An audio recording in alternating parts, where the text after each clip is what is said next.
The Fair Work Commission has ordered industrial action be suspended across Sydney's train network from 6:30 p.m. today until next week.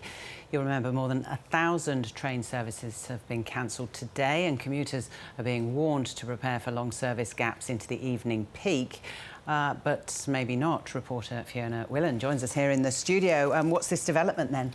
So a Fair Work Commission hearing has wrapped up just a few minutes ago, and the Commissioner has ordered that these bans be suspended until, as you mentioned, until next week. That's a temporary ban, and then next week on Wednesday and Thursday a hearing will be held. So what has happened is the government has filed this urgent application today to try to get the Fair Work Commission, which is the industrial umpire, to step in and put an end to this action altogether. It then wants it to step in and try to work out the terms of the agreement in arbitration. So this is the first step. How binding is it, Fiona? I mean, well, do the unions have to comply and halt the strike action in, 15 minutes' time? Well, put it this way, the Fair Work Commission has the powers of a court. So it is a legally binding order.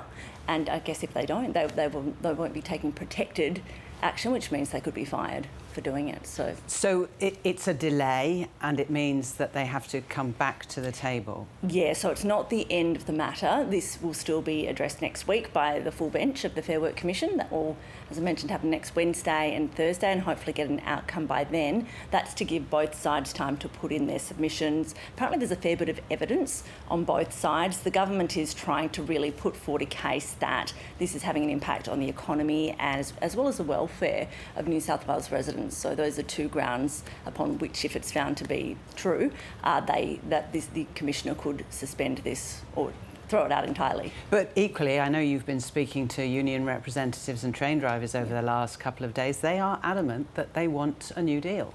Yeah, they are, and they've been pushing for it for a long time. These 8 months these negotiations have been going on, and they've just been stuck in this absolute deadlock. We've been seeing these rolling strikes, and obviously it's 3 days, started yesterday, it goes into tomorrow as well. It's had an enormous impact right across the suburban rail network, and they haven't suggested they're going to be calling those off voluntarily, so I think it will take something like this to put those on hold. And 6:30 this evening is what the announcement is. I mean, that's not feasible, is it, to get the trains all back in the right places, the drivers in the right places? Yeah, no, so I don't think that will have an impact on tonight's commute, because the actual work ban at the moment that's created the chaos over the last 2 days is, it's called a locking ban. So this is one linked to the Electrical Trades Union that's preventing its workers from operating padlocks, to put it simply. So critical inspections need to be done at various parts of the train network.